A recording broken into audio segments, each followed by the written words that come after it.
The Biden administration has announced that the U.S. Air Force has shot down a Chinese spy balloon, an unidentified drone, an American Airlines flight to Chicago, a pair of pheasants that should make good eating after the shrapnel from the Sidewinder missile is taken out of them, a lawn chair that a guy threw over his backyard fence when his gay neighbor wouldn't stop playing the official Broadway cast album of Chorus Line over and over again, and what was either an alien craft from another galaxy or a plastic skyrocopter fired out of a toy pistol by an 8-year-old boy playing in his treehouse. The 8-year-old boy, who claimed the Air Force should compensate him for the $9.95 he spent on the skyrocopter, was also shot down. Chairman of the Joint Chiefs of Staff, General Slappy McHappyface, briefed Congress on the military actions, taking time off from designing the Army's new line of sequined evening gowns, which will be made available to any soldiers who want to identify as women and possibly enjoy a dinner out with a powerful yet kindly older man. General McHappyface told Congress, quote, "Woo-wee, we're sure having fun now, aren't we? We've blasted so much meaningless crap out of the sky that Montana looks like a parking lot after a flock of geese flies over it. If this doesn't take people's minds off that derailed train full of flaming poison gas that's killing half of Ohio, well, by golly, I don't know what will. Now, excuse me, I have to get back to choreographing the Navy's synchronized high kicks so they can perform the dance number in our new musical drag show extravaganza celebrating the upcoming Chinese conquest of Taiwan," unquote. Biden's spokeswoman, Karine Jean-Identity Hire, explained the administration's actions to what was either a collection of oversized bowling pins with human faces painted on them or the White House press corps. As always, it was difficult to tell which. Miss Jean-Identity Hire said, quote, "Speaking as a lesbian woman of color, I would like, if possible, to string at least one comprehensible sentence together, in this case to explain that President Biden has not in any way changed his policies. Just as last week he allowed a Chinese spy balloon the size of a Greyhound station to traverse the entire continent, taking photographs of every secret military installation we have, so this week he's ordering the military to shoot down everything from a child's kite to a leaf blowing in the wind. Thus, our policy remains exactly what it was, namely, frantically doing anything we can think of to distract the media from the fact that the people we're poisoning in Ohio are the lucky ones because they won't live to see the results of the rest of our policies. We want to assure every American that we will continue to waffle between doing nothing and crazily firing missiles at random garbage until Transportation Secretary Pete Buttigieg has fixed the poison train problem in Ohio by hiring more minority construction workers in Baltimore who will help stop climate change by not building anything," unquote. People in Ohio, while professing to be mildly amused by intelligence officials who twisted the downed Chinese spy balloon into the shape of a gigantic dachshund, also continue to complain about the derailed poison train, which is killing half the state. They say they'd like to evacuate the area, but they can't afford the gasoline they'd need to drive around all the dead cows because of the inflation in gas prices and in dead cows. One enterprising family did try to fly out of the area in a rented Cessna, but was shot down by Air Force pilots who took time off from their diversity, equity, and inclusion classes to make sure that no Americans would miss out on the opportunity to be killed by government incompetence. Secretary Buttigieg, meanwhile, defended his inaction in Ohio by pointing out that he doesn't know anyone in Ohio. In spite of air traffic shutdowns, commercial airline near misses, supply-side cock-ups, and a derailed train full of poison gas, which, did I mention, is wiping out half of Ohio, Buttigieg continues to claim he has done a better job than any other openly gay transportation secretary in American history this week. Buttigieg took time off from his 2-year paternity leave to tell reporters, quote, "This is what equity looks like. Just ask Karine Jean-Identity Hire. Then explain her answer to me, because I can never tell what that blithering idiot is talking about." Trigger warning, I'm Andrew Klavan, and this is The Andrew Klavan Show. I feel hunky-dunky, life is tickety-boo. Birds are winging, also singing hunky-dunky-doo. Ship-shape, tipsy-topsy, the world is zippity-zing. It's a wonderful day, hurrah, hooray! It makes me want to sing. Oh, hurrah, hooray! Oh, hooray, hurrah! All right, here we are again, laughing our way through the worst presidency in the history of countries with presidencies. Today, we are going to start discussing how to start an American renaissance, which we need, which will include talking about what we can learn from the Super Bowl and just how evil the FBI has become. This is an excellent time to subscribe to my personal Andrew Klavan YouTube channel. This is not the Daily Wire channel. This is my personal Andrew Klavan YouTube channel, where you will get exclusive content. I think later on, not this week, I think it'll come out next week. I'll be playing the new Hogwarts Legacy video game. We'll put that out on there. And if you ring that little bell under the screen, someone you don't know will die, but you'll win $1 million. No, you won't. Also, if you leave a comment and the comment is really racist and transphobic and all kinds of, you have to just be totally phobic about everything. We may include it right here on the show because there's no one, absolutely no one, more phobic than we are here at the Andrew Klavan Show. Today's comment is from Austin Holcomb. He says, surely Klavan doesn't think the Twitter files is the biggest story of his lifetime because World War I and the resurrection of Jesus were both bigger, I think. Very, very funny. Jesus will put a curse on you for that. He does that for me. We're pals. We're getting a lot of rave reactions to Genucel skincare. Here's Jessica from Huntsville, Alabama. She says, my skin looks so soft and clear. I have seen a reduced number of fine lines and dark spots. I have found a new lifetime product. Absolutely love it. Genucel was born from its founder in a small New Jersey town as a favor to one of his pharmacy customers. Using rare botanical extracts and scientifically researched ingredients, Genucel is uniquely formulated to target all visible signs of aging, fine lines, wrinkles, dark spots, a sagging jawline, and even those puffy under-eye bags. The Genucel product you use today uses the same one-of-a-kind proprietary flower base developed by its founder all those years ago. All Genucel products work for both men and women. Plus, they're safe for all skin types. You're guaranteed to see immediate results in 12 hours or your money back.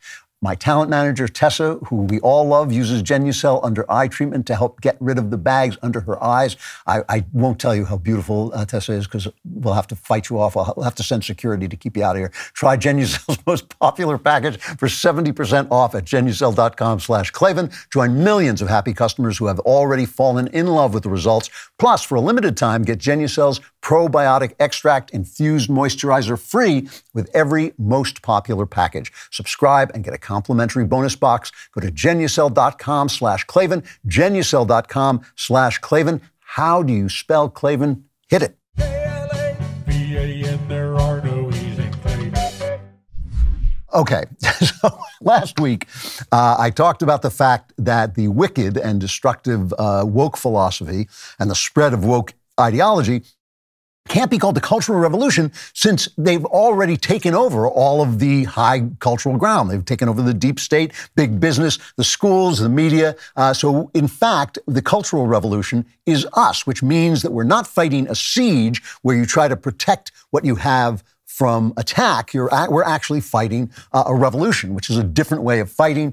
We have to go out and take back our institutions or create new ones and to begin an American Renaissance, because this has been a great country up till now. It's still hanging on to its greatness, but we are going to have to rebuild it from the top. So today, this is a big subject. I'm going to have to come back to it again and again. I'm not going to do one show after another about it, but today I want to get started on talking about some of it because a cultural revolution doesn't start by making movies. It doesn't start in the arts or on podcasts. It starts in the hearts of individual people who decide to live their lives differently than the way the Soviet government, or in this case, our government, but I repeat myself, are trying to tell you, you must behave. It's by thinking differently than what they want you to think and speaking differently than what they want you to speak and living differently than they are telling you to live. You have to do all those things because you can't free people who don't know how to behave morally. You can't make art for people who think that, Harry Potter is just as good as Hamlet. You can't speak the truth to people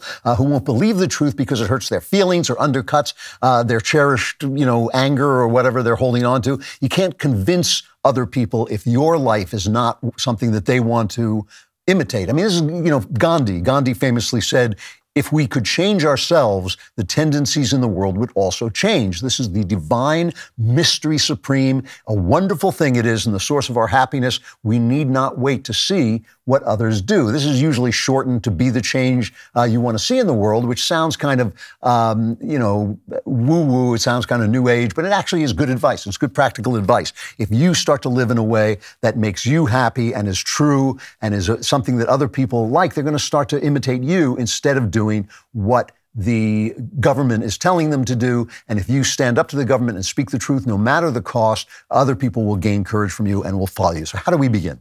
Now, I mentioned last week, I believe it was during my talk with my son, Spencer Klavan, no relation, author of How to Save the West, which is doing very well on Amazon. I hope you've got your copy. If you don't, get your copy now. But I mentioned to him that a Renaissance frequently begins with rediscovering the past. The 14th century poet and humanist Petrarch was sometimes said, this is an exaggeration, but sometimes said to have sparked the great European Renaissance by hunting for classical manuscripts, particularly when he personally discovered some lost letters from Cicero, the great Roman statesman, in an obscure church library. And of course, the Renaissance kind of prided itself on being the rebirth of classical knowledge after what Petrarch himself called the Dark Ages, because he wanted people to think that this religious Catholic world was over and it was all dark and it was propaganda. But the Renaissance was actually a new take on classical wisdom that had been going on for a long time before it actually snowballed into the Renaissance, because the early Christians, many of them were Romans, they couldn't get rid of the classical world that had brought them up, that had shaped their worldview any more. The early Christians couldn't get rid of that worldview any more than the Renaissance people could get rid of the Christian worldview, which had been in place for centuries and had shaped their worldview. So a Renaissance is not really a going backward. It's reviving old ideas for a new time, for new institutions. And that's what we have to do now. And one of the most important ideas, this is what I want to begin with, one of the most important ideas that this generation, your generation, not mine, because my generation has got one foot out the door and one foot on the banana peel, but your generation, the younger generation, has to learn, has to rediscover what is sometimes called the tragic sense of life. This is what the baby boomer generation did not have. When we started the Daily Wire, I used to tease Ben all the time. I used to say that he was always pessimistic because he was sad it was no longer 1956, and I was always upbeat because I was happy it was no longer 1936. Because when we started the Daily Wire, Ben was a very young man, and a lot of young people are idealists, and they're sad that things aren't good as they imagine they could be, whereas if you have the tragic sense of life, you're glad things aren't as bad as you know they could be, right? The tragic sense of life includes an understanding of human nature and its limitations. You can't eliminate racism. When people say we're going to eliminate racism, you can only treat people fairly. That's the best you can do. You can't rewrite the rules for every deviant way of life. You can only treat eccentrics with tolerance. This week on Twitter, South Dakota State Congresswoman and ignoramus Erin Healy sent out a tweet attacking the Family Heritage Alliance. She said, extremist group Family Heritage Alliance said this morning that the safest place for kids are in families that have a married mom and dad. What a dangerous and un-American belief. Well, of course, not un-American. John Adams and many of the founders said the same thing. And it's also true. It's not dangerous. Study after study after study show that married biological parents make kids happiest. Homeschooled kids are better adjusted to, better educated, according to one Harvard study. And leaving aside morality for a moment, just forget about the moral issues for a minute. Social norms are limited because people are limited. You can be tolerant of eccentrics if the country is doing well and is wealthy and well protected. You can be tolerant of eccentrics, but certain things cause people to thrive and others don't, right? My favorite video of this week, I'll play my favorite video this week, was an Asian American panel on Vice TV. And all these people came dressed in their cool, eccentric, outfits, except one guy who shows up in a suit and tie, and this is what he said. Statistically, it is true that Asians, right, on average, make more money, in terms of medium, make more money, better test scores, get into better colleges, all that stuff. I think the question is, why is that? And I don't know, model minority, whatever that label wants to mean. That's actually a myth because we cannot be... Well, no, listen. Well, let me finish my point. We need to observe what makes people successful and unsuccessful. And I think when you look at trends that are generally true in the Asian community, not of everyone, but are generally true, usually you have families that are sticking together. You have, people are taught to work hard in school, not get into trouble. I think that translates to why Asians en masse are successful. And I don't think you have to be Asian or white for that matter to not have kids out of wedlock, not, commit crime, not cause trouble, whatever it is. It's just a matter of common sense. That's what makes people successful. And if that's so-called assimilation, having a nuclear family, buying a house, going to school, whatever it is, then yeah, okay, call me a pro-assimilation then. So if you're not watching, if you're listening to it all the while he's talking, the jaws of these young people with their purple hair and so on are dropping. And one guy says, "What is happening?" Because they have been told that it's terribly unfair, that certain behaviors work and other behaviors don't, that the world is unfair and you can change it. That is half true. The world is unfair, and you can't change it even a little bit. Certain things help people thrive, and certain people don't. Certain people help, and certain activities help you, and some don't. And so, as the left tries to rewrite morality and tries to rewrite, the moral social norms and give equal status to every offbeat point of view, the mass of people get more and more unhappy. You're never going to make trans people are not going to be more happy if you lie to them and tell them they've actually changed their sex. But everybody else is going to get unhappy because women are going to be being mistreated, men are going to be undermined. They want to force us to believe that what's not true is true so that everybody will be equal. You can change sex. Fat people are attractive and healthy. Gay couples are as good for children as moms and dads. The majority of people get more and more miserable. And we heard this just this week. The CDC released a report that basically teenagers are having a depression emergency. 1 in 3 teen girls say they've been suicidal, seriously suicidal. 1 in 3, 1/3, and 3 out of 5 persistently say they are persistently sad and hopeless. And the girls are more emotional. So they're like that. They get the worst numbers, but the boys are doing worse as well.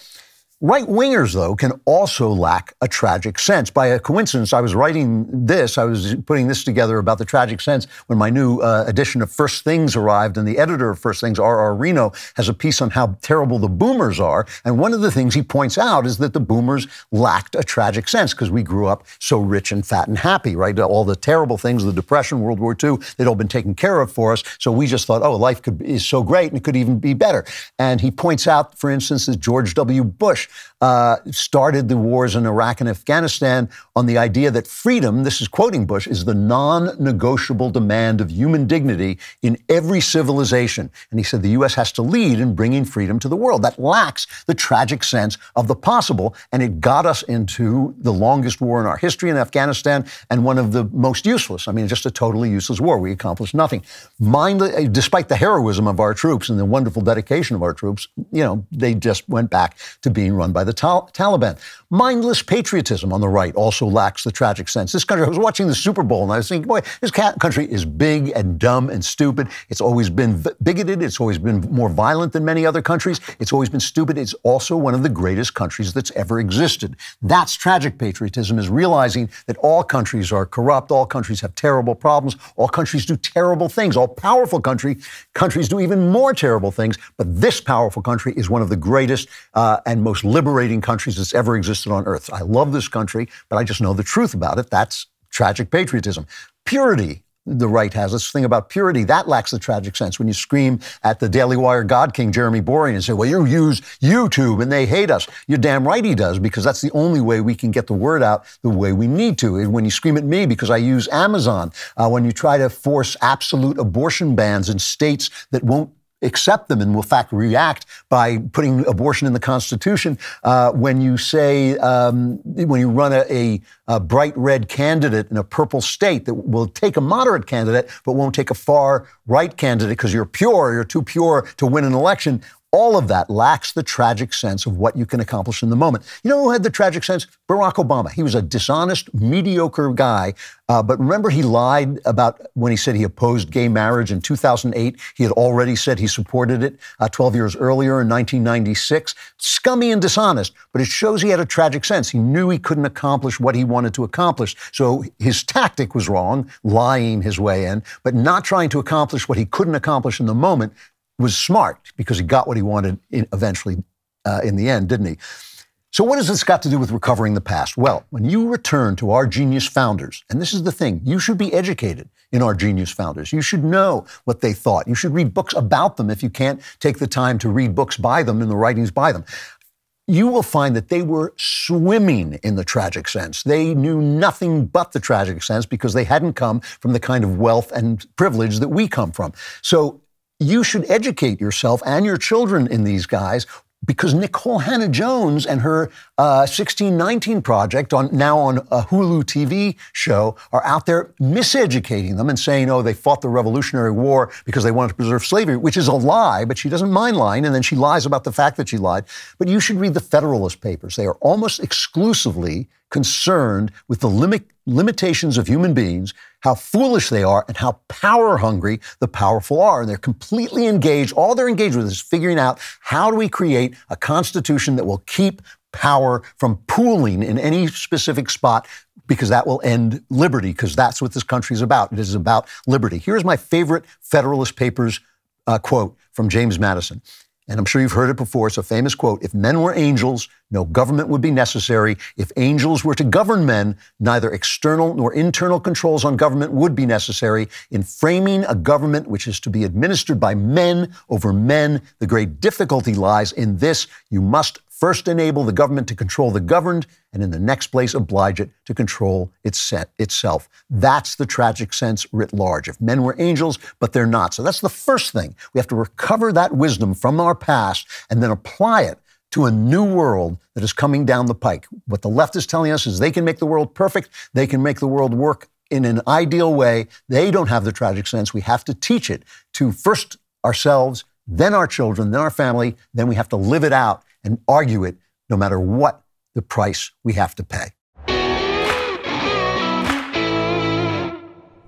If the past couple of years has taught us nothing else, it's that our supply chain is incredibly fragile. The FDA just declared a global shortage of medication and warned that critical antibiotics are in extremely short supply across the U.S. We all had a good laugh when there were toilet paper shortages at the start of the pandemic. Then, when there was a baby formula shortage, things weren't so funny. What about when there's a shortage of emergency medications like ibuprofen? I have been in this situation. It's not funny at all. You need to be prepared for anything, and our new partners at Jase Medical are here to help. Jase Medical helps you get a long-term supply of prescription medication.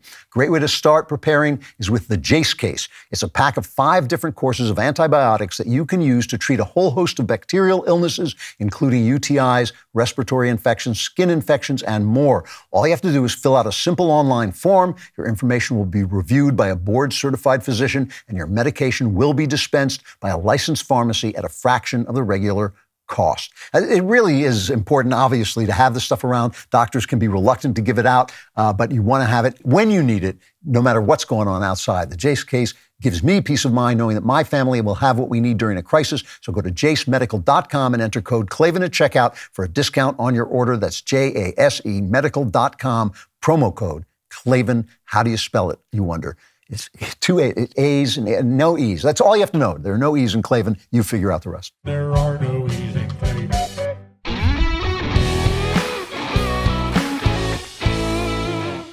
All right, so recovering the tragic sense. James Madison said the great difficulty lies in this: you must first enable the government to control the governed, and in the next place oblige it to control itself, realizing that you can't let power pool. And that means the issue we're facing oftentimes is not the issue of the moment. We don't have to fight with each other all the time over the issue of the moment. We have to basically be in agreement about the fact that we have to keep power from collecting, because it will be abused and get rid of and destroy our liberty. Thomas Sowell said this. He said, the most basic question is not what is best, but who shall decide what is best. And my favorite version of this was Justice Antonin Scalia dissenting against the Obergefell decision, making gay marriage a constitutional right, which is not, lying about this.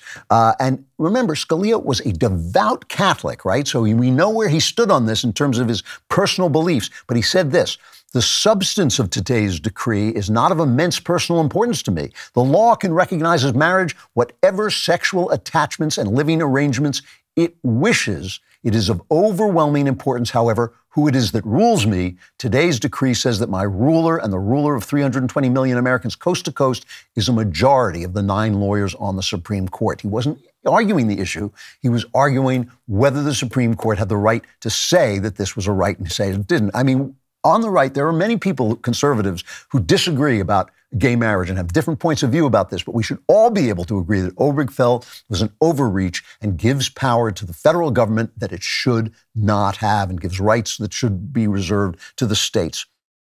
So, we have to learn, this is the other thing. We have to stick together because we actually are in the majority in some ways, not conservatives, but sane people are in the majority in this country.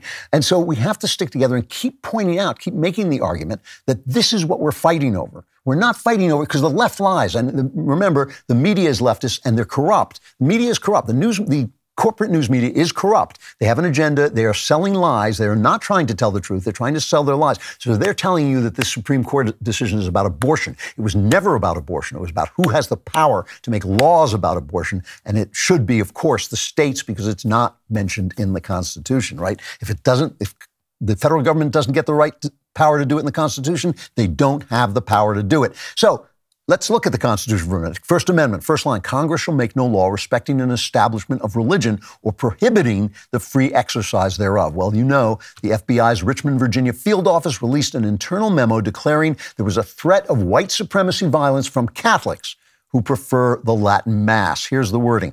FBI Richmond assess the increasingly observed interest of racially or ethnically motivated violent extremists in radical traditional Catholic ideology almost certainly presents opportunities for threat mitigation through the exploration of new avenues for tripwire and source development. That means they're going to go in and get informers in your church, in your Catholic church. So the guy taking communion next to you is going to be reporting back on anything you say to the FBI.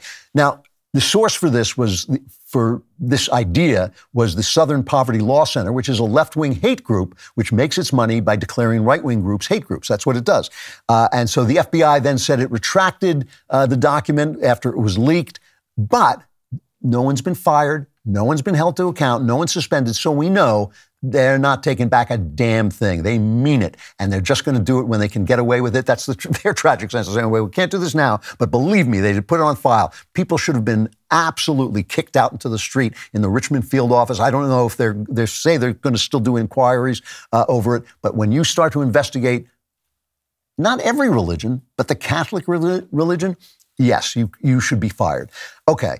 First Amendment, again, Congress shall make no law abridging the freedom of speech or of the press. Now, that's why I've been talking about this Twitter story and saying how big it is, because it shows social media, business, and the government all working together to silence people.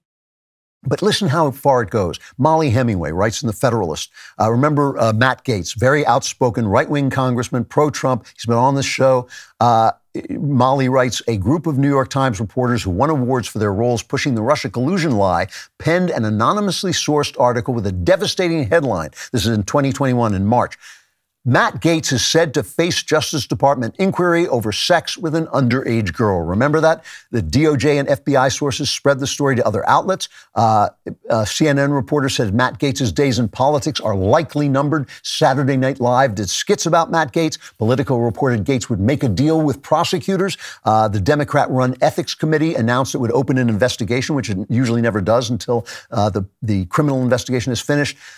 Now, says Molly, on Friday, 18 months after he was accused of being a pedophile and child sex trafficker, the Washington Post published another anonymously sourced report. Career prosecutors recommend no charges for Matt Gaetz. He was never convicted. He was never charged.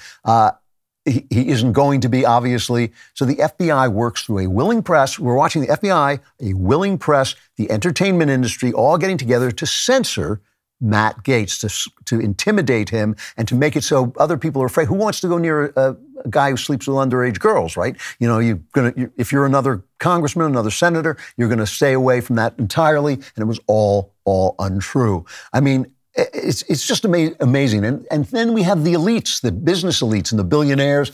Jonathan Turley writing in the New York Post, Bill Gates says we need to use artificial intelligence to stop certain views from being, quote, magnified by digital channels. The problem is, he says Gates, we allow various conspiracy theories like QAnon or whatever to be blasted out by people who want to believe those things.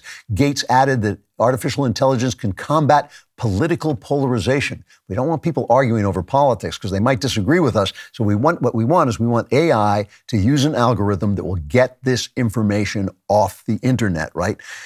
Gerard Baker, the columnist at the Wall Street Journal, he's also been on the show, really good columnist. He used one of these AI chat things, open AI chat GPT.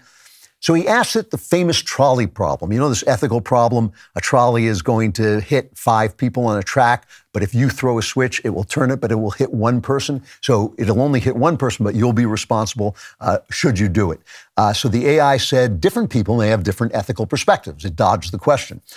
Then it was asked, if I could prevent a nuclear bomb from being detonated and killing millions of people by uttering a racial slur which no one else would hear, should I do it? And ChatGPT said, absolutely not. Absolutely not. Racism and hate speech are harmful and dehumanizing to individuals and groups based on their race, ethnicity, or other identity. In other words, garbage in, garbage out. This stuff is artificial intelligence, but the intelligence is being primed to be leftist. It's being given algorithms, it's being given patterns that will delete conservative ideas, namely the ideas of liberty and freedom that we uphold. Namely that when I say conservative, the idea that parents, married mom and dad are best for kids. You don't want that. That's extremist, as we've been told. You don't want to say that elections can be rigged. You don't want to say Hunter Biden's laptop was real. You don't want to say freedom is more important than your right to an abortion. You don't want any of that to be said. It can all be taken out. And that way we won't have this political discord we have where people disagree with Bill Gates. You don't want that going on. And by the way, some of this, Gabe Kamitsky writing in the Washington Examiner, some of these anti-disinformation people are being funded by the State Department. There's one of them in Britain called Global Disinformation Index, going after, Breitbart, going after all the right-wingers that they feel this is disinformation. As at least 2,000 websites are being attacked by this group. They're getting money from groups that are mostly funded by the State Department. So this massive structure of science and the deep state government and the global elites and the media and Hollywood, all of them are on this train. This is who we're fighting. This is why I say the revolutionaries are us. And this is why I say that when you stand up for freedom, all you have to do, you don't have to stand up for heterosexuality. You don't have to stand up to say, a man can't become a woman. All you have to do is speak the truth and say that people have the right to speak their mind, and you will be attacked. You will have plenty of trouble on your hands just saying that. We don't need to be pure. We don't all need to agree, but we all need to agree on the right to speak, on the right to make our arguments, and on the right to get that information out of the internet. This is why I disagree with the people who say, you can't force social media to carry information. They're not violating the First Amendment. Only the government can violate the First Amendment. So you can't force Facebook to carry Donald Trump.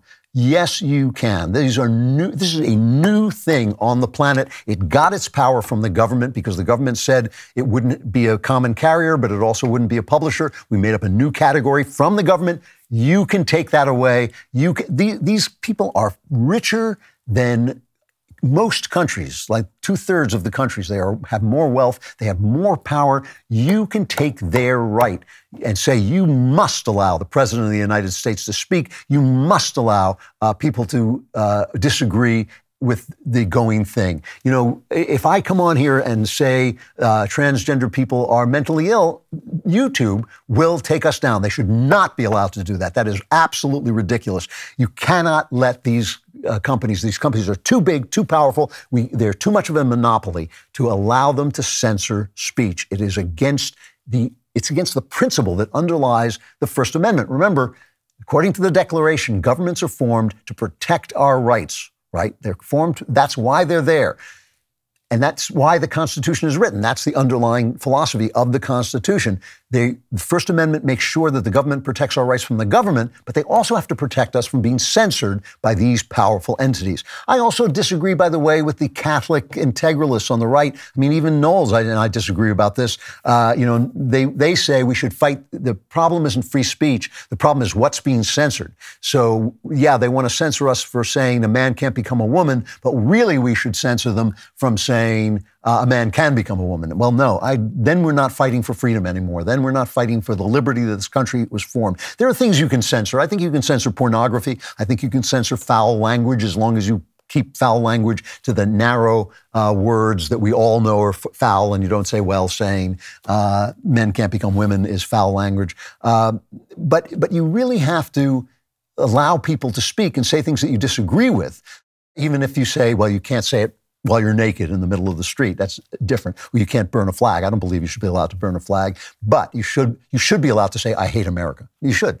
And so that's what I think we have to fight for. This is what we have to fight for. And we have to fight for it with the tragic sense. We have to understand that there are all kinds of gray areas, that there are all kinds of dangers. It's dangerous to have the government tell private enterprise what it can do, but we have to keep it modest. We have to be humble about it, but we have to get it done. You know, if we reinvent this tragic sense that the great difficulty lies in having the government control the governed, but also having the government control itself, we have to understand that the government is now more than the government it used to be. These are not just elected officials. This is a deep state working in cahoots with social media, working in cahoots with a willing press, a supine press, and with Hollywood. We have to stand up against them all by the way we live, by the way we act, by the way we treat them as well. It makes it hard. It's hard. We have a harder task than they do, but we have to do it, and it starts with each one of us as individuals. Tax season is almost here, and if you own a small to medium-sized business that kept employees on the payroll through COVID, you may have a big cash refund waiting for you. The Employee Retention Credit is a tax credit of up to $26,000 per employee. Right now, more businesses than ever qualify. The experts at Refunds Pro can help you cut through the red tape and qualify for this government program. Most of their refunds are over $100,000. Even businesses that have received PPP funds may be eligible, and there are absolutely no fees unless you receive a refund. There's no reason not to apply. If your business has experienced shutdowns, limited capacity, supply chain challenges, or reduced revenue due to COVID, you likely qualify. Refunds Pro has already helped hundreds of businesses. Don't lose the refund you're owed by missing the deadline. Get started today with a free 5-minute questionnaire at refundspro.com. That's refunds with an S, pro.com.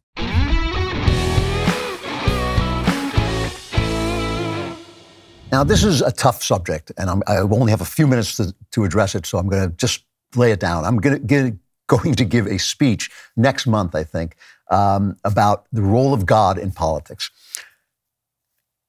The thing is, on the right, nothing we say makes sense without God. I know some people tell me, oh, yes, it does. It doesn't. Without God, if we are just material, if our bodies have no meaning, if there's no meaning to our actions, there's just desire, then everything the left says is true. If physical desires are the only reality, why can't we do anything we want if we're not hurting anybody, if we have people who agree with it? Why can't we teach children to play along, to follow their desires? There was this Alaska school board meeting where a father got up and he started to read a book that was in the school library. And this is what it said.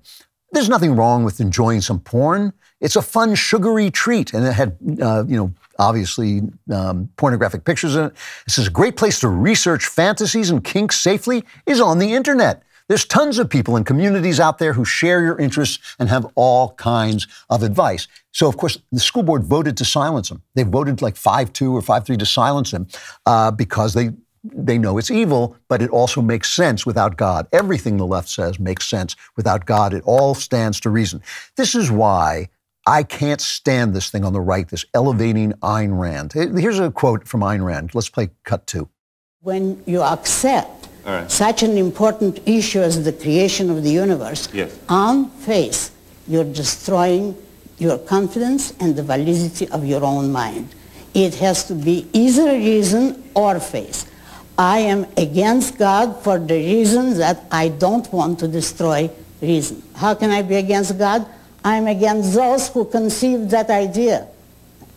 Tell us why. Tell us why. Because then it gives man permission to function irrationally, to accept something above and outside the power of their reason.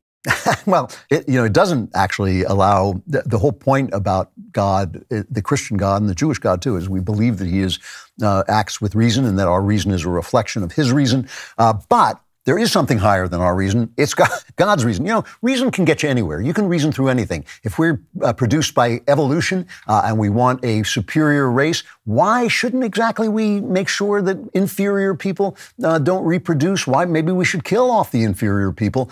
Maybe that would be the sanest thing to do, the most reasonable thing to do. We only don't do it because it's wrong, and we only know it's wrong because of a sense we have of, you know, what I call the great speculation, that you are as important to God as I am to God, and that both of us are as real to ourselves. You know, we think that Ayn Rand is the enemy of Karl Marx. Ayn Rand and Karl Marx are the same damn person. The people who follow Ayn Rand and the people who follow Karl Marx are exactly the same people. They're people who think that systems can fix the broken timber of humanity. They're people who think that systems, if we just get the right system in place, everything is going to be great. They're people who think money solves problems. One's going to distribute it here with the makers, the other's going to distribute it here with the takers.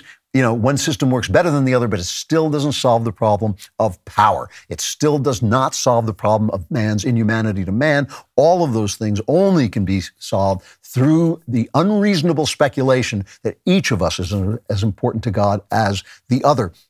You know, with God, our flesh has moral meaning, and so we have to start to act in certain ways. I mean, you know, your mother locked you in a hen house when you were 7, and so now you can only get turned on when your wife dresses up like a chicken.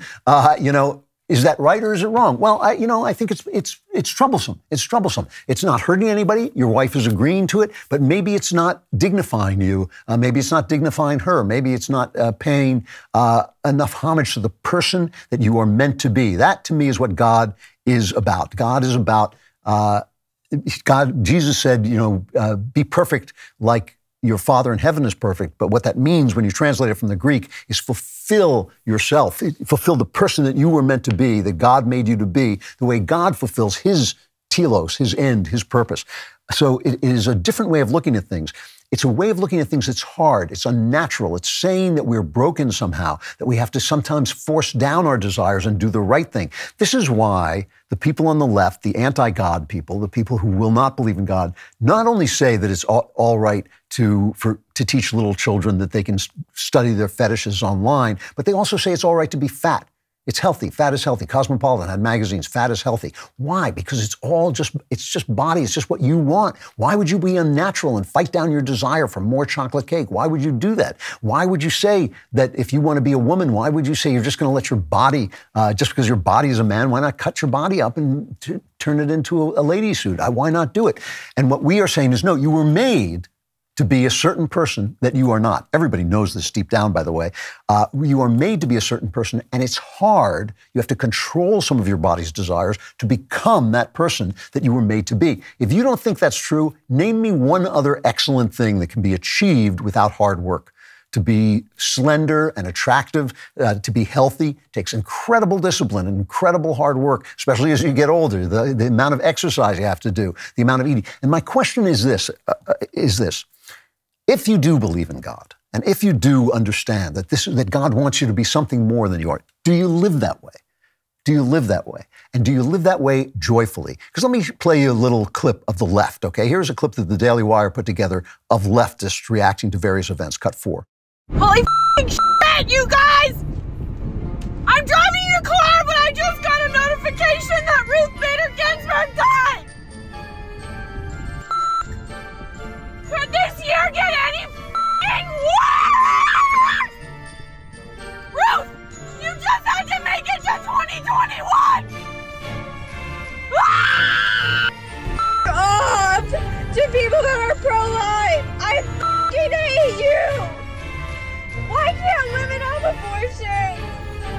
I just saw a pro-life sign driving down the road having a mental breakdown.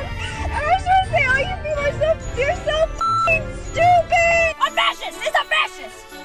Maybe we can have the conversation about dismantling the two-party system when a fascist isn't running. Maybe we can do that later, kiddo. Champ. Chief. Maybe we can talk about it later!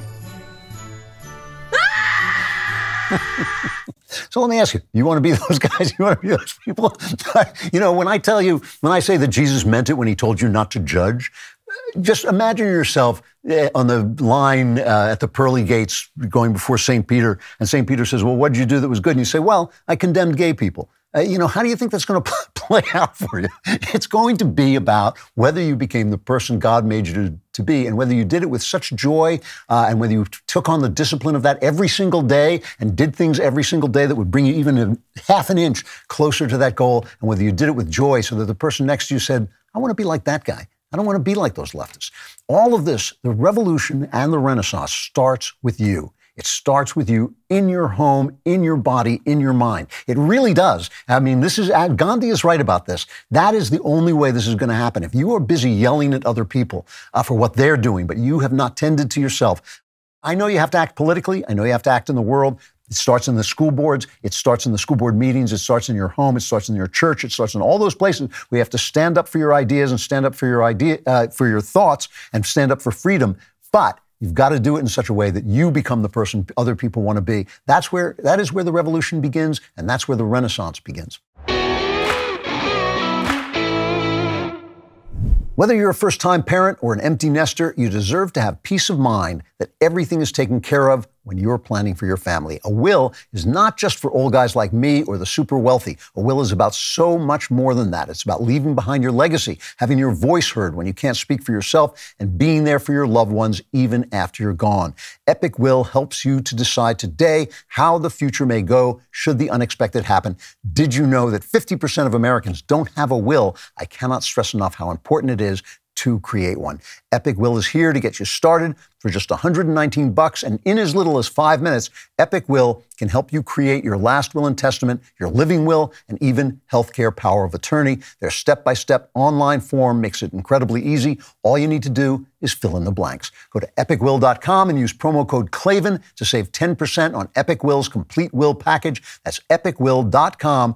Promo code Klavan. I know this is so important. All you want to know is, how do I spell Klavan? How? Oh, how? It's Klavan. There are no easy claims.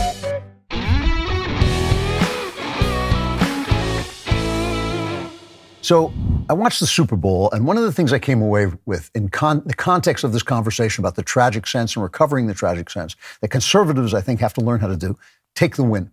How to take the win. You got to fight the loss, but you got to take the win. I mean, this is what I used to basically be telling Ben when we were starting out and we were talking about optimism and pessimism. Everything dies. Countries fall, all systems collapse. You're going to lose eventually. Conservatives who are trying to conserve what's great about the country will one day lose, but not today. That's got to be your attitude. You're like a doctor. A doctor keeps people alive. A conservative is like a doctor. He keeps you alive today. Eventually, he's going to lose. Eventually, you're going to die. But you can win today, and when you win, take the win. Take the win, take the day, and then fight the loss. So the Super Bowl, great game. I loved every minute of it. I just thought, I was talking to David Cohn before coming in about the fact that, over with the Crane Sports guys, about the fact that they've actually reworked the way the teams are made, the parity in the teams, so that Super Bowl used to be a boring game. Now it's great. Very inspiring watching Patrick Mahomes fight through his injury. Very inspiring watching Jalen Hurts of Philadelphia, who was benched when he was a college player during the big game for the Crimson Tide, I think it was, and fought his way back to being a Super Bowl quarterback. Both of them played spectacular. It was decided in the last couple of seconds. Some people said that the ref's call was unfair, but I think they always call that when you clutch somebody's jersey, when a defender clutches a passer's jersey, that's always going to be called pass interference. The guy himself, the defender, said it was pass interference, so it's part of the game. So I'm watching this, and first of all the left could talk about was the color of the people's skins. Two quarterbacks with the same color skin. Oh, look, they have skin, and it's the same color. Two black quarterbacks. Here's just a sample. Sonny Host and Whoopi Goldberg from our favorite show, The View. The only thing that would have made it better for me is, finally we know that black quarterbacks can lead teams. And are smart enough to lead teams. I would like to see. I always knew that. That was never a question. We knew that. But, it takes people a minute to catch up. Yeah, they were so far ahead of us. We didn't know that. We didn't know that black people were smart enough to lead teams. But Whoopi knew. Whoopi knew. It was a woman with an IQ the size like my shoe, basically. I got to be honest with you. I never occurred to me, this is absolutely true, I swear. I had no idea what color Patrick Mahomes was, and it never even occurred to me to wonder what color he was. It never occurred to me to wonder, what color is that guy? I always thought he was a little goofy looking, you know, but not having nothing to do with his color. It never occurred to me to wonder. And then after they started talking about it, I looked it up, and his mom was white. So according to the left, if you have just one drop of black blood and you vote Democrat, then you're black. If you have one drop of black blood and you vote Democrat, but if you're all black, like Larry Elder, and you don't vote Democrat, then you're the black face of white supremacy. So it's all such nonsense. What I thought the big story was that you were watching two Christian men get to the highest level of their sport. Both of them knelt down and prayed before the game in front of the entire world. And I assume, I don't think athletes pray to win. I don't think they're smart enough to know not to do that. I think athletes pray for excellence and to play well and to play, maybe to play safely, maybe to keep their teammates safe. But they pray for excellence. And both of them had their prayers answered in front of the entire world. And I put that on Twitter, and a lot of people said, well, why didn't God like Jalen Hurts? As if that's the only way God can bless you is through your winning. But that's not the way it works. You pray to do the best you can do, to actually manifest God's work in you on the field, or whether you're sitting down to write a book, or whether you're sitting down to clean up a men's room, if that's your job, to manifest that excellence. That's the thing that you do that actually shows God in his best light, doing it for God's sake. And so they did, and that was a beautiful thing. But then some conservatives tweeted at me, you shouldn't be watching the Super Bowl. Yeah, anybody who watches the Super Bowl is a disgrace. You got to be pure. Now, I love football, and I especially love NFL football. When Colin Kaepernick, whatever the hell his name was, started that whole thing kneeling at the national anthem, and all the players were kneeling at the national anthem, I boycotted football. 2 years, I didn't watch football, and it was really painful. It was really hard because I really get a lot of joy out of watching football. But I did it hoping that a lot of other people were doing it, and I talked about it. And I really think they kind of got the message, because when I went and looked after about 2 years, it was really different. This was a very beautiful, beautiful rendition of the Star-Spangled Banner. Country star Chris Stapleton did so beautiful. The Philly head coach, Nick Sirianni, was crying. A lot of people, I think, were crying. It was such a beautiful rendition. The flyovers and all this stuff, and the big, enormous flag. Take the win. Take the win. The NFL got the message. Now, take the win and fight the loss. They did sing that awful, it's a terrible song, that Lift Every Voice and Sing. What a boring, horrible song. Tuneless, stupid, awful. I mean, and they call it the Black National Anthem. Now, they didn't call it that in front, but they did give Carrie Lake, remember, who ran for governor of Arizona, she sat through it. Why wouldn't you sit through it? It's just a song. And they said, well, you should stand for it. It's the Black National Anthem.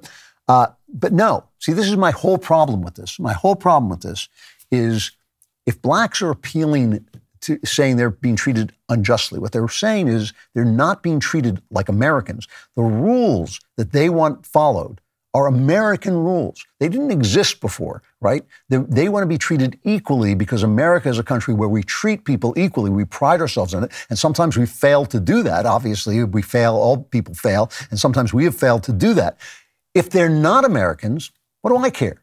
I mean, there's injustice all over the world. If black Americans are Americans, they are my family. This is my American family. I don't give a rat's. I love the fact that this is a multicultural, multi-ethnic country. I don't like that it's a multicultural country, but a multi-ethnic country is absolutely fine. I think it's one of the great achievements of being an American. If you're an American, I will listen to you. I may disagree with you. I may say, no, this guy shouldn't have resisted arrest. That's why he got killed by the cops.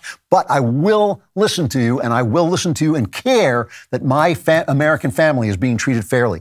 If you're standing up for some other national anthem, my feeling is, oh, you got shot by a cop? Too bad you weren't an American. Too bad, too bad. Oh, you're being mistreated? Too bad you're not an American. If you are an American, stand up for the damn national anthem. If you're not an American, hey, it's injustice in every other country. It's only this country where we hold ourselves to those incredibly high standards. That's why I boycotted it. That's why I take the win, that I see they got that message, that they were standing up, all of them standing up. I didn't see anybody kneeling for the national anthem, and I think they should get rid of that stupid song. I think that telling black people that they're not Americans, that they have their own national anthem, is one of the most destructive things that you can do to them. They are Americans like everybody else and should be treated like Americans. as long as they're Americans. If they're not, well, too bad. Take the win on the Jesus commercials. He gets us. These are ads. They were paid for by the Servant Foundation. And the Servant Foundation has donated lots of money to the Alliance Defending Freedom, a conservative Christian legal group, very important group. I like them. And they've been involved in several legislative pushes to curtail LGBTQ rights. That's I'm reading this off a website, but that's not right. What they want is to make people free to speak their minds. And who else? The Hobby Lobby co-founder was there, and they won an important case saying they have the right to uphold their religious values. So AOC tweets, something tells me Jesus would not spend millions of dollars on Super Bowl ads to make fascism look benign. But the right was, this is woke Jesus, because they showed that Jesus loves everybody. They showed people disagreeing. They showed people fighting, yelling at each other, showed people who were illegal immigrants and said, Jesus gets us. He understands us. He's with us where we are. That's true, folks. I'm sorry, but that's the actual case. Jesus is not sitting around going like, people are illegal. Yeah. I mean, he understands. He's looking at things above politics. He's way, way, way above politics. So, yeah, Jesus loves our political opponents. I don't know why. I'd like to have a talk with him about it, but that's the way it is. Take the win. We should be talking about God. We should be celebrating every time. You know, Damar Hamlin, the guy who collapsed, he came out and he celebrated with all the people who helped save his life, and he was wearing a jacket that had a kind of abstract picture of Jesus Christ. And he's a believer as well. He's a faithful man as well. And some people were saying, Adrian Peterson, the guy who was suspended for lashing his child with a switch. He was suspended. Adrian Peterson said, that's blasphemous. You ought to be thanking God. Well, he is thanking God. He's a faithful guy. Take the win. Take the win. That is a good thing. And so you didn't like the picture on his jacket. Somebody gave him the jacket. And he apologized. I thought, don't apologize. Don't apologize for praising God and representing God. You were brought back from the dead. That's how what God do, pal. So don't apologize. God love you. I'm glad you're back. Finally, speaking of God, we all know that Greg Gutfeld is a god to me. No, I'm not saying that, but he had a funny ad because he's now destroying all these leftist walk-in-line conformists on late-night TV. He's getting better ratings. So he got a Super Bowl ad. I think it was on twice. It was very funny. It was just saying Greg Gutfeld is the king of late night, and then just as the commercial starts, it ended because they ran out of money. So it was a funny ad. It was a good ad. Drove the Dean Obadiah, a left-wing broadcaster, who was talking to the creator of The Daily Show, Liz Winstead, and drove them crazy that he got this ad. Cut 6. He's going to have a Super Bowl ad. I'm not kidding. The Super Bowl Sunday, touting him. Fox News is running King of Late Night, Greg Gutfeld, dressed like a king. And technically his ratings, he starts 11 p.m. Eastern time. It's a half hour earlier. But he beat Colbert, Fallon, and Kimmel now, consistently in the ratings. I don't think it's a fair comparison. I don't know one comic going, I hope I get on Gutfeld. Comics want to get on Fallon. They want to get on Letterman in the past. Like, who dreams of Fox News except for Tom Shalhoub, who Tom gets on that? Like, there's a few right-wing comics. So, Liz, look, you created The Daily Show. Is Greg Gutfeld's bullshit considered a late-night comedy show? Look, here's what I always say. He ain't funny to me, but we see that there's an audience out there for shit like that. There's an audience out there for shit like Joe Rogan. There's an audience out there of fucking shitty people. That's what they think. That's what the creator of The Daily Show thinks of you, folks. You're an effing awful people. The thing I love about this, I just love the fact that it kills them that Greg, first of all, that Greg's doing better than they are. Because The Daily Show is gone. Nobody pays attention to him anymore. But not just that. It's that they don't know we're here. And this is what I love, because we outnumber them. And I'm not talking about conservatives. I'm talking about sane people. I'm talking about people willing to listen to other points of view. I'm talking about people willing to make jokes about Joe Biden and not just about Donald Trump. You watch Stephen Colbert. It's embarrassing. I'm embarrassed for him. I actually am embarrassed for him that he's such a toady. He's such a creeping, crawling little toady. Greg's not. Greg will make fun of anybody, and Greg is funny. So it's wonderful that they don't know we're here, and they don't know we outnumber them, and their world is getting smaller and smaller and smaller. This is why sometimes I get so frustrated with the right not paying attention to culture in all kinds of different ways, not just supporting the arts, not just making sure there is an infrastructure for artists like me who are I'm basically living off your kindness, the fact that you buy my books and love my books, and I'm so grateful for that. But nobody's going to give me an award. Nobody's going to write a good review of me in a mainstream paper, because we don't build those things. We don't build mainstream outlets that care about the arts enough to welcome people like me, who are working, I would say, at the top of my profession and the top of my field. But there's nobody there to give me a rave. There's nobody there to do this. And I'm not complaining about it, because God love you, you've made my books bestsellers. But I'm just saying, the guy who's coming up, the guy who just wants to get started, is not going to have those things. They're losing. This is the thing. I know they look like they have all the power now, but that's what happens right before a revolution, right before they show up at the Tuileries and carry the king out to the guillotine. They think they're the king. They think everything is great. They are losing.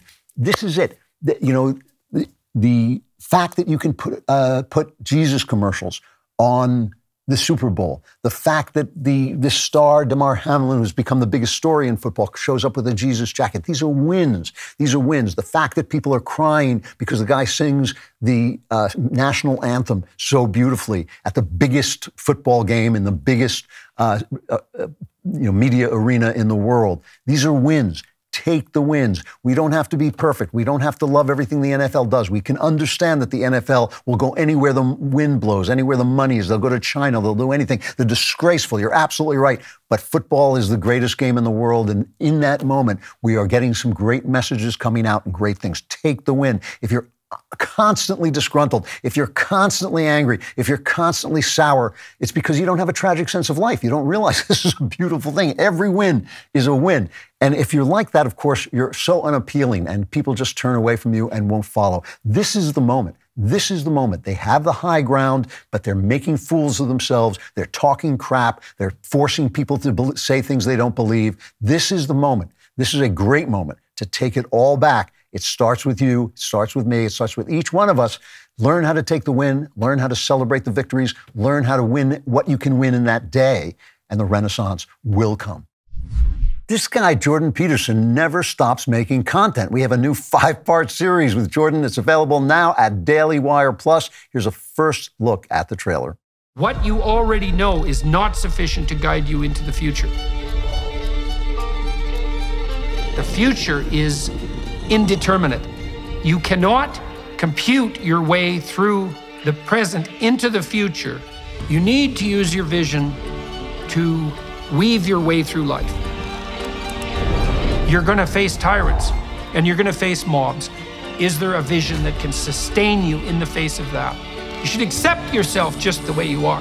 What does that say about who I should become? Is that just now off the table because I'm already good enough in every way? So am I done or something? Get the hell up. Get your act together. Adopt some responsibility. Put your life together. Develop a vision. Unfold all those manifold possibilities that lurk within. Be a force for good in the world, and that'll be the adventure of your life.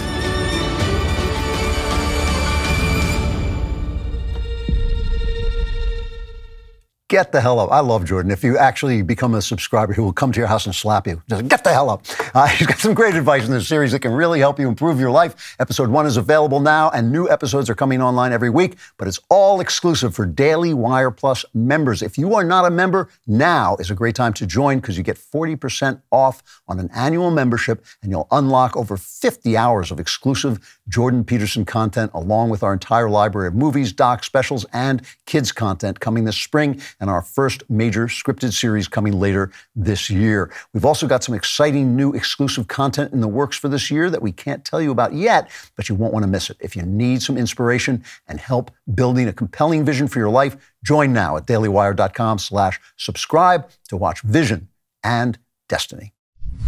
All right, we're talking about the fact that we are the cultural revolution because our institutions have already been taken over.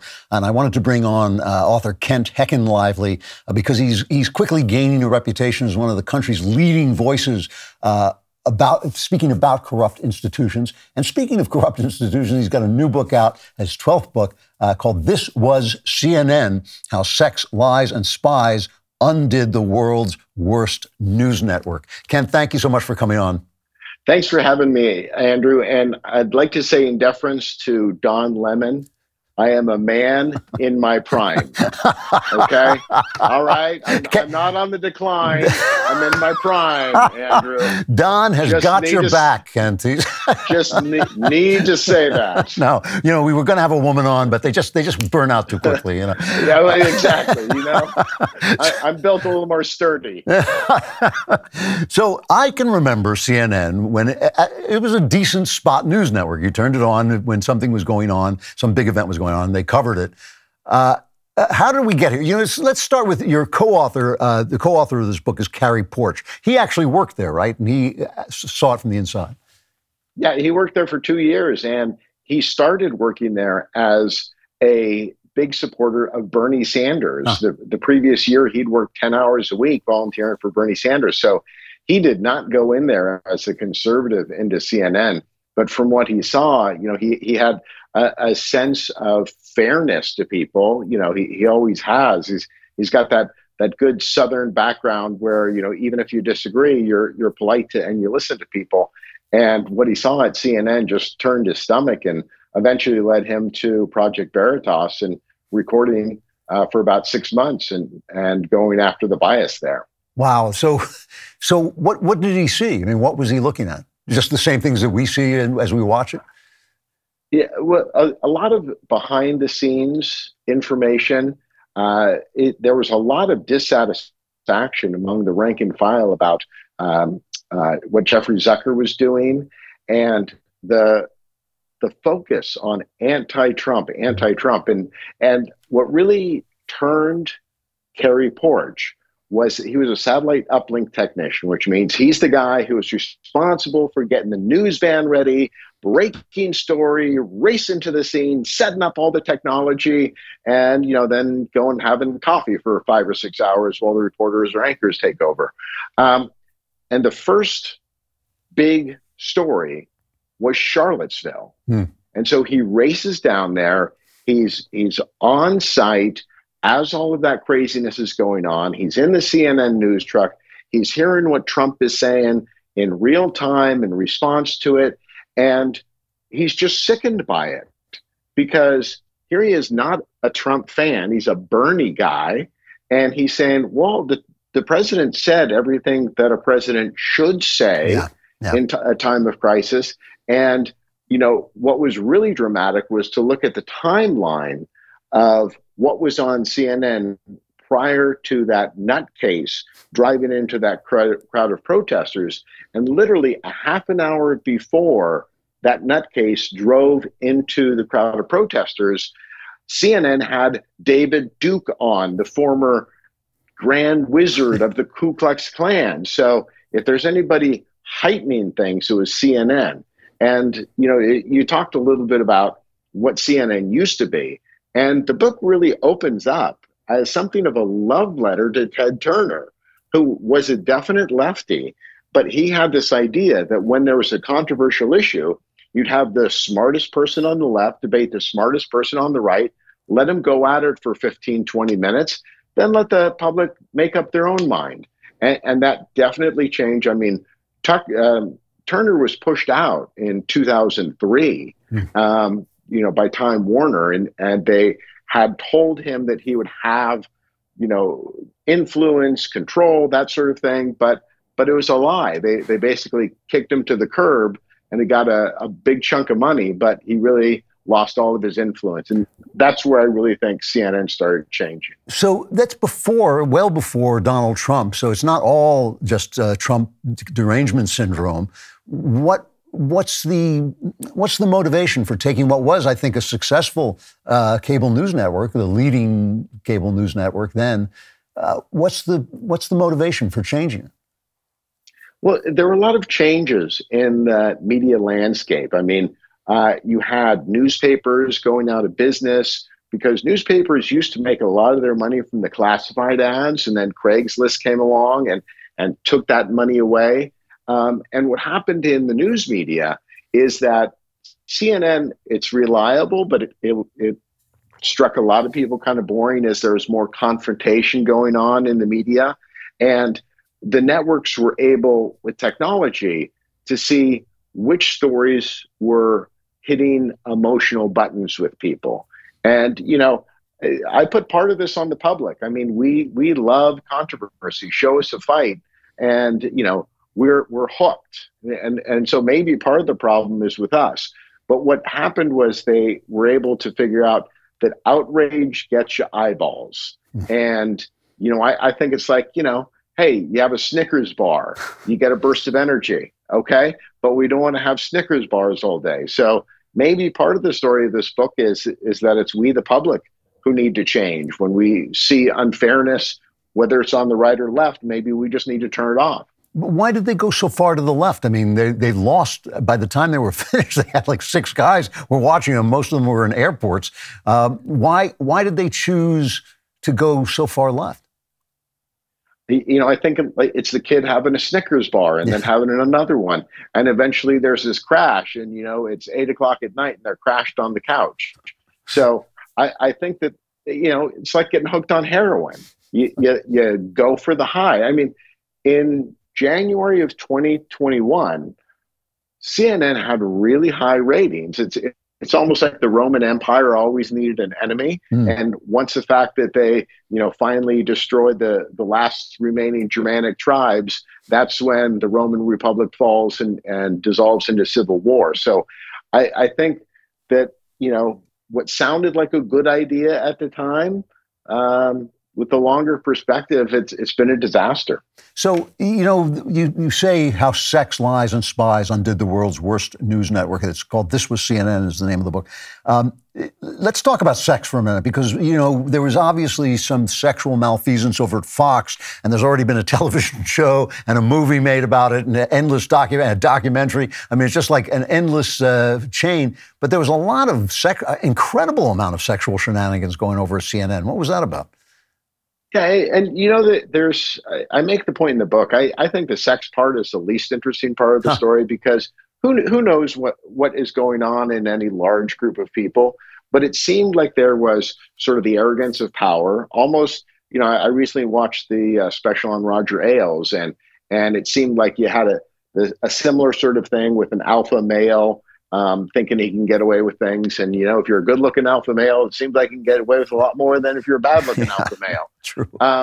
But there was also a number of things more disturbing.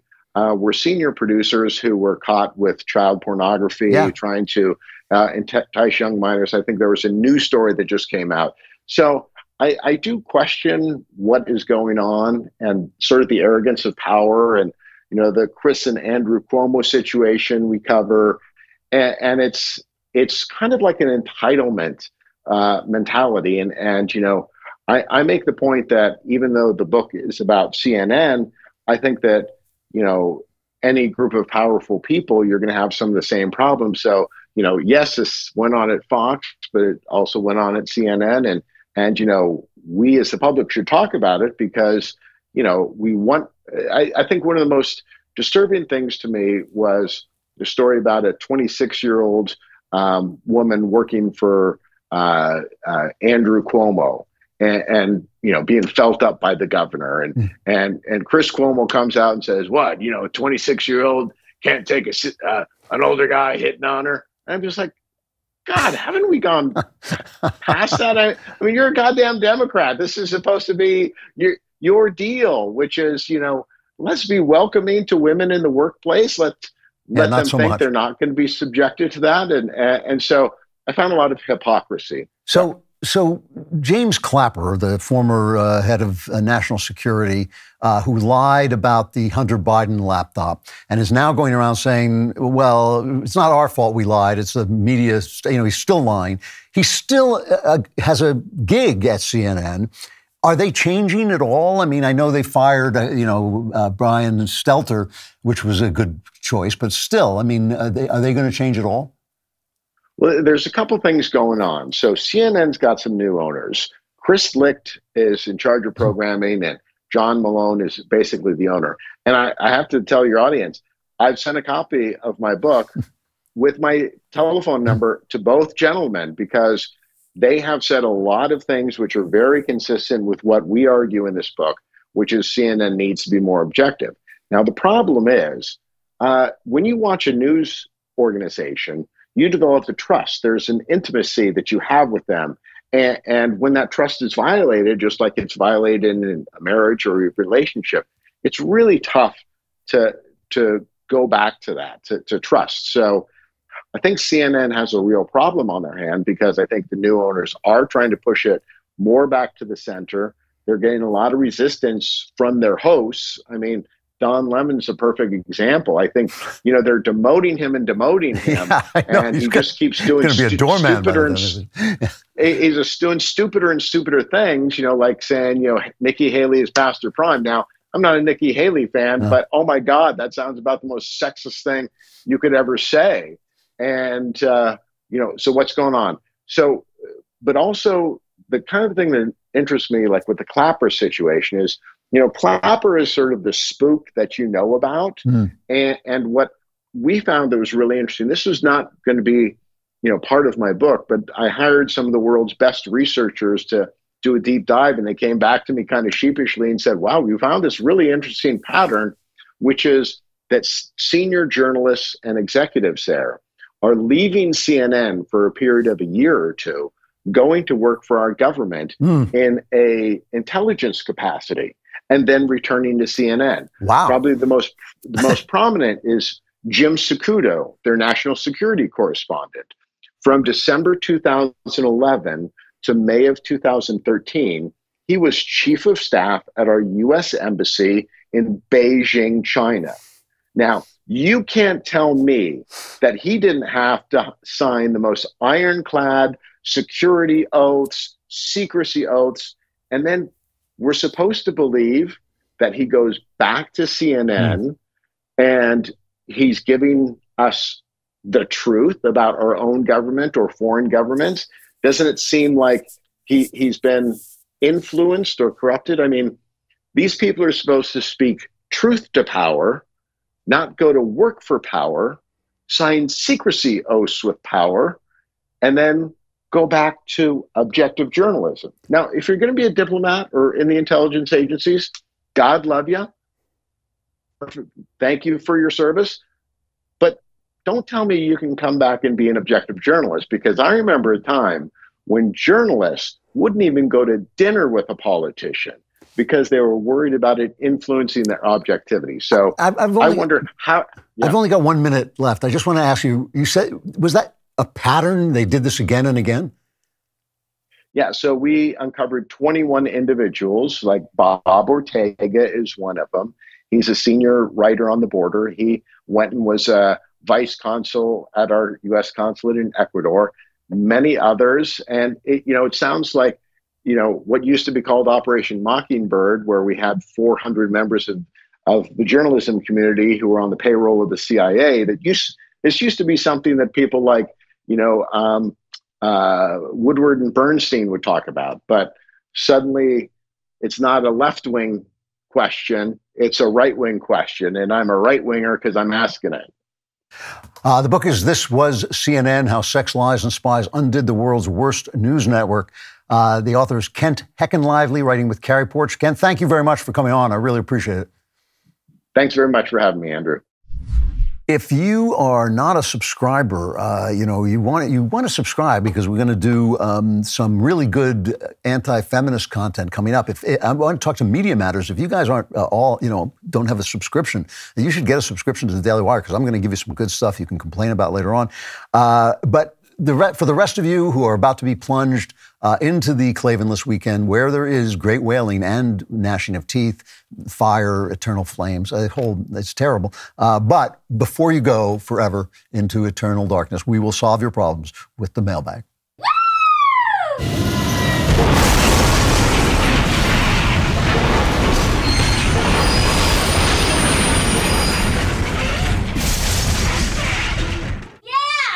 What was that? I'm going to assume that was the Biden That is the train derailment. I was close. I was going to say it was the Biden administration collapsing. All right. Hello, Mr. Klavan. First off, thank you for the unique content you bring to the Daily Wire. I always look forward to Friday. I have a question regarding your response to a lady asking about her husband. I had a lot of reaction to this. This is the lady saying her husband wouldn't do his chores. And I said to tell him he's the king of the castle and let him make the rules, and that would be the best thing she could do, even though it might not work. If it didn't work, it was because he was not going to grow up and lead the household. But this lady says, this is a concern brought up. The concern brought up by this woman is one I've heard echoed by many of my friends in their marriages. If both the man and woman work, the woman is still usually expected to cook, clean up after the cooking, clean the house, do the laundry, and do the lion's share of the child rearing. The men, on the other hand, think it is sufficient to just go to work and their duty is done. If the man works and the woman stays at home, as was my circumstance, my former husband refused to help out with the simplest of tasks, didn't think that I deserved some time off without the children, and I was still supposed to expect to want to have sex with him, even when the husband's behavior doesn't change. The Bible does say wives are to submit to their husbands, but the second and equally important part of that scripture, and I really agree with this, by the way, verse is usually forgotten, that husbands are supposed to love their wives as Christ has loved the church. That it doesn't work if that part is not in play. You're absolutely right about that. And many men seem to have forgotten that part. Absolutely true. She says, I'm a Christian, an ardent listener of yours. I'm not trying to be some crazy purple-haired feminist when I bring up these concerns. I think it is honestly a big problem in the relationship and marriages of today's generation. I don't think it's also fair to always assume that the man is acting this way. It must be something the woman is doing. Again, thank you for all you do. Curious to hear your thoughts on this discouraged woman's perspective. Warm regards. All right. Let me answer this because I think it's really, I agree with almost everything you're saying. First of all, I hope it was clear that I was teasing this woman a little bit. I mean, I felt that her letter where she talked about her husband wasn't doing his assigned chores, I thought it sounded a little bit overbearing, and so I was trolling her a little bit, saying, you know, you should go call your husband your liege lord and all that stuff. And obviously, I was teasing her a little bit. I thought it was obvious. But, you know, on the show, I think it's fair to say I tell a lot of men that they have to man up. When I get these letters, I tell a lot of men that they have to fulfill their duties, and loving your wife and putting her happiness as part of your leadership is very important. But I thought sometimes women need to be told that they need to woman up a little bit, that they have a different role to play and different things that they have to do. If you listen carefully, if you go back and listen carefully to what I said to try my way first. If you give your husband a chance to lead and he doesn't fulfill the second half of that Bible portion, he doesn't lead in a loving and just way, then you have a different problem that is not your fault, which is that you married Peter Pan. Maybe it's your fault you married Peter Pan, but it's his fault for being Peter Pan. And that's what you're describing. So I completely agree. I mean, I was saying it in a kind of teasing way, but I agree that this is a social problem. We have a stupid idea of gender. We think gender is a choice, that it's an accident, that it is mutable in some way. I'm not talking about just transgender people. I'm talking about feminists too. I think gender is a privilege and a responsibility. I think it is assigned to you, not by your doctor, it's assigned to you by your God, and we should treat each other as if we're responsible to our genders. You know, I love to tell this Ukraine story, true story, of a woman who wanted to be a man in Ukraine. So she became a man. She was transgender, and she became a man. And then the war started, and they wouldn't let the men leave because they needed them as fighters, but they would let the women leave. So she was a woman who was calling herself a man who dressed up as a woman to escape the country. And I thought, no, that's not how it works. If you're a man, it's not that you get to walk around in pants and wear a hat and a mustache. You actually have responsibilities as a man. You may fail in those responsibilities, but you have them. That is a responsibility. And I think this is true of women, too. I think nurturing and homemaking and creating a world is part of a woman's responsibility. Not everybody can fulfill it. Not everybody wants to fulfill it. But still, if you find out that you're married to Peter Pan and he's not going to lead in a just and loving way, I think that then you have to take all of your all of the tricks you can think of to adjust that. Tell your husband, you're unhappy. Get some therapy, some joint couples therapy, and all those things that you do, because obviously the problem lies in who he is and who he's been taught to be. And I think that, of course, that's a problem. So I basically agree with your letter. I was being a little bit sardonic, I guess is the word, with this lady because of the tone of her letter. But obviously, as I did say, if your husband will not take the leadership role in a loving way, then you've got a different problem entirely. From Karsten, let's see, do I have time for this? He says, I've been a long-time listener. Your amazing wisdom about the gospel and other critical cultural insights has brought me closer to God, and I thank you for that. I'm 22 years old. I'm preparing to propose and marry my 20-year-old girlfriend of 1 year. We met through a Christian ministry. My girlfriend was molested repeatedly in her junior high days by one of her now 23-year-old stepbrothers. She also explained experiences from a much younger age of inappropriate touching from her much older stepbrother, now 27 years old. Nobody in her family is aware of the abuse except for her older sister and her husband, who was raped by the older stepbrother in high school and molested by the younger stepbrother at the same time as my girlfriend. There are potentially other people that the younger stepbrother is molested. He was accused in church, but the church buried it. The whole family has a very strong foundation in Christian values. Both stepbrothers are now married with kids and street preachers in their free time. There's been no expression of guilt, remorse, or even acknowledgement. Both sisters have moved on internally and have a loving relationship with the brothers. My girlfriend has expressed peace and forgiveness for what happened in the past. As we move towards marriage, it's my wish that my girlfriend inform her father and stepmother of these truths prior to or shortly after the wedding. I want nothing to do with these brothers, especially since there's been no remorse, and I do not want the children we eventually create to have any relationship with them. I'm also humbled by the fact that this kind of evil, any man is capable of this kind of evil. I believe the truth ought to be heard, or do I need to forgive, move on, and forget the past as she has successfely done? This is, I've only got a few minutes, but this is such a complicated issue. There are three things that immediately spring to mind. One, this is not, children get up to all kinds of things and do things to each other they shouldn't do, and that's sad and it's terrible and can be traumatic, but this is repeated molestation and rape, and not just to two people, but other people. You have an obligation when you know about this to report this to Child Protective Services. Never mind the family. Never mind the family. These people have children. They may go near other children. You should report them to Child Protective Services. That's one thing. This is really complicated. So my advice is going to be kind of gray here. But the second thing is, this lady that you want to marry, she may be saying that she's past this, but she's not past that. I mean, that's a serious trauma. If she hasn't dealt with it, if her parents don't know about it, she's going to have issues. They may come up later. She may suppress them for a while, but that's a real thing, and she's going to need to get some help. And third, I'm just getting this from my letter. If I'm wrong, forgive me. You're being very controlling. You have to tell your father about this, and you're kind of rescuing her. She doesn't need you to rescue her. You have to deal with whether you want to be married to her, but it's not your job to tell her how she should relate to her family. That's not part of leadership. That's something that she has to decide for herself. You can discuss it with her, but that's something she has to decide for herself. So you're in a situation where, one, you really have a responsibility to make sure this doesn't happen again, which means reporting these guys to Child Protective Services. So that's going to cause an absolute crap storm. You're going to have real problems after that. Two, you better know that this girl is going to have problems, that you are marrying a lot of trouble because she's been molested. That's a trauma. It doesn't go away. Jesus does not say, oh, you've forgiven, you forgave them, so now you're going to be happy. It's not the way that works. And third, you got to look at yourself a little bit, because you seem to be kind of coming to the rescue, and you're going to control all this. So there's a lot of dynamics going on here. The first thing is, I think you have to report this to somebody, because I think they're a danger to themselves and to others. And the other is, I think you have to take a good look at yourself and ask what you want out of this relationship, what you're getting out of it, and why you're being overbearing, because it sounds to me like you are. Complicated stuff, I'm sorry.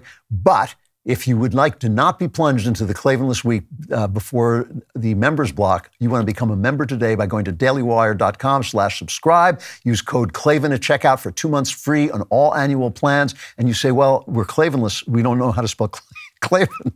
It's Klavan. There are no E's in Klavan. I just make it look this easy. Members block coming up.